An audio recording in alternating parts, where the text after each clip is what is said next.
Yeah, I think for me as a Chelsea fan, I see that deal as a no-brainer. I think it's one of those transfers which are required by Chelsea, whether um, because Azpilicueta leaves this season or not, uh, or even if you look at it in a sense of where Azpilicueta isn't able to play every single game this season, and we've been playing with a three at the back, and as things stands with Christensen and Rudiger gone, we really need to start targeting Kounde, and we really need to make those deals, in my opinion, at least, you know, finished off or put up a great stand, you know, in front of the clubs and say, look, we're here, we want this player, and we want to get them at the club as soon as possible. We're not going to wait for the last day because as things stands, Chelsea do not have defenders to go into the next season and play the season out.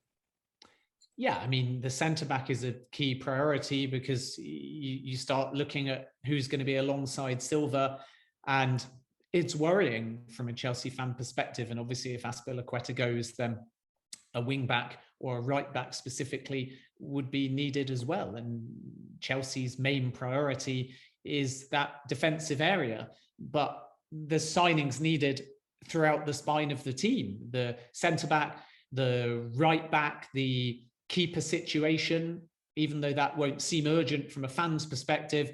Kepa, I don't think, is just going to sit there and want to be a number two. And should somebody come in for Kepa or he choose to depart, then another goalkeeper is needed. And Chelsea are looking at young goalkeepers and just experienced number twos to see what they can do there. Central midfield will need some bolstering, especially as the futures of Kante and Jorginho are determined. But even if they stay, I think there's a worry that they're not going to be as integral or at their peak as they have been in previous seasons. And then with Lukaku wanting the move to Inter, and that will now happen. There's only a few kind of final negotiations, but sources from both sides have said over the last few days that it is a case of will happen rather than if it happens. So suddenly you need a goal scorer as well. And therefore, when you look at who Chelsea would like to bring in, whether they're depth signings or marquee signings, goalkeeper, centre-back, right-back, central midfielder, they're looking at wide players like Sterling, and they need a focal point, a main goal scorer, which is why Gabriel Jesus was being mentioned as well.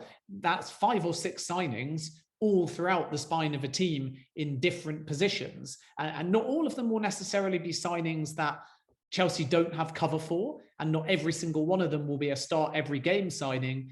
But, you know, when you look at where the most critical of all of them are, it is still in the defensive area, because at least if you look in midfield, Jorginho and Kante are there. At least if you look in the wide areas, there is a Ziyech and a Pulisic and a Werner, and there are goal scorers at the football club, and Lukaku hasn't actually gone yet. So defense is the number one priority, but you could make an argument that pretty much every single area of the field needs strengthening, unfortunately. And that's why I think that if you judge Chelsea Football Club at the end of the window rather than now, I think it will prove to have been a very busy and productive window with at least 4 or 5 incomings.